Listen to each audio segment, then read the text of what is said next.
Disclosure: the views and opinions expressed here belong solely to the author and do not represent the views and opinions of Crypto.news editorial. Summer. The sunlight filters through my curtains. The forecast predicts one of the hottest days of the year, but I remain frozen in bed, reluctant to move, the weight of the world pressing me down. My phone screen lights up, and the first headline catches my eye: 29-year-old Bitcoiner robbed and murdered in Kiev for 200,000 in Bitcoin. The heat outside feels distant compared to the chilling realization that danger hides in plain sight in a world where privacy is increasingly elusive. The story offered no insight into how the offenders discovered the man's Bitcoin holdings.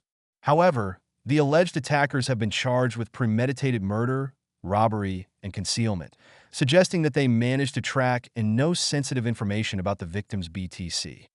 After reading the news article, I was reminded of a guest article by Neeraj Agrawal in Bankless, titled "Crypto Privacy is Humanitarian." Agrawal argues persuasively for the critical role of privacy tools in today's world, highlighting how crypto privacy can be a matter of life and death for individuals living under repressive governments.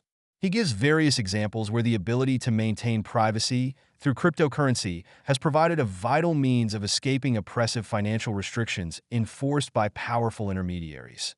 His examples include protesters in countries like Belarus and Nigeria, political opposition in Russia, resistance fighters in Myanmar, Afghan civilians struggling under sanctions, and a Chinese artist avoiding censorship. Agrawal's points highlight that privacy is not merely a convenience, but a matter of survival for many people worldwide. However, focusing solely on these extreme cases can create the misconception that privacy is only essential in dire situations. In reality, privacy is a fundamental right that should not need justification. This narrative also reinforces the idea that those who seek privacy or resist Know Your Customer protocols must be hiding something illicit, further stigmatizing the pursuit of personal privacy. The prevailing narrative tends to position privacy concerns on a spectrum. On one side are criminals hiding illegal activities, while on the other side, activists and freedom fighters evading persecution. Both are seen as operating outside the law, but one is villainized while the other is celebrated, even though the laws may be oppressive or unjust. Yet, this dichotomy overlooks the vast majority of people in between, the average individuals who value their privacy without a dramatic backstory to justify it or anything to hide. The rising popularity of privacy coins seems to be closely linked to the increasing number of central banks exploring central bank digital currency. According to a Bank for International Settlements survey, 94 of the 86 participating banks said they were looking at a digital version of their national currencies. That's up from 90 of 81 respondents in a 2021 survey conducted by the BS, an umbrella organization for the world's central banks. In response to rising concerns over the erosion of financial privacy, privacy coins have emerged as a potential solution.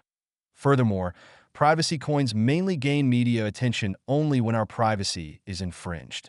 For instance, Ethereum co-founder Vitalik Buterin emphasized the need for privacy in cryptocurrency transactions following reports that he used the privacy tool Railgun to obscure the transfer of 100 ETH.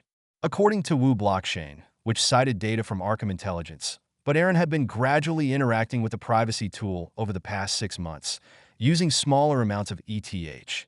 Vitalik Buterin transferred 100 ETH to Railgun at 1740 UTC-8 today.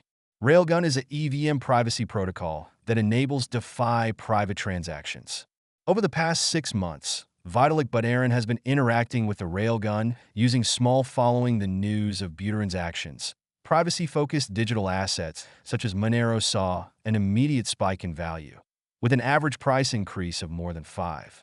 Despite their critical role in ensuring financial privacy, advocates of privacy protocols are often stigmatized and viewed as paranoid conspiracy theorists or extremists. Society becomes suspicious of anyone who doesn't conform to the norm of transparency. This shaming of privacy-conscious individuals serves as a subtle tool for social control, normalizing complacency. From there, it's a slippery slope into a surveillance-driven society, where personal data is easily harvested, manipulated, and used as a means of control.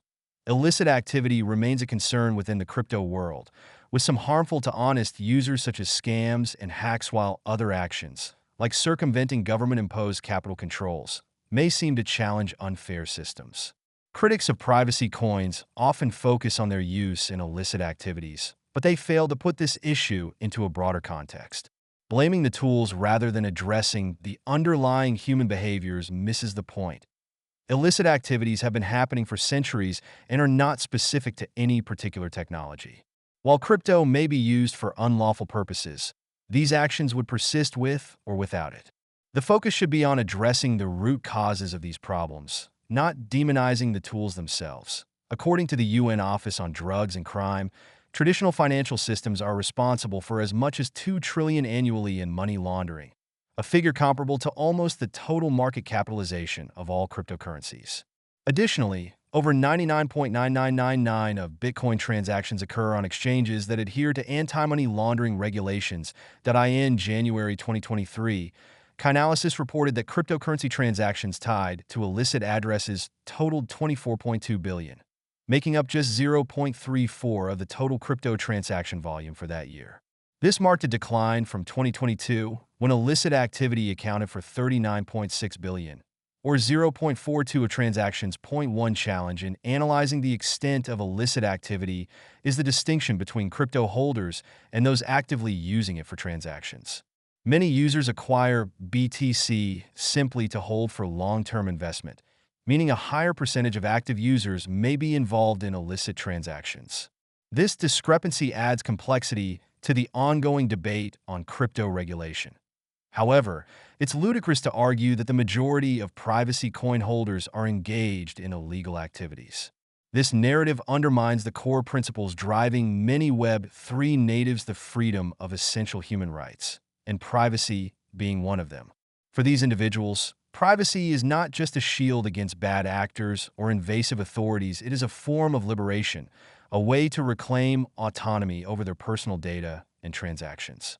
They are not hiding illicit behavior, but standing firm in their belief that privacy is a fundamental human right, one that should not be compromised or criminalized.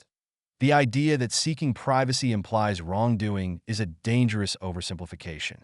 Just as free speech and the right to assembly are protected regardless of how they are used, privacy deserves the same unconditional respect. Quentin Van Welzen is the marketing and community lead for Zano, a Layer 1 blockchain dedicated to privacy and security.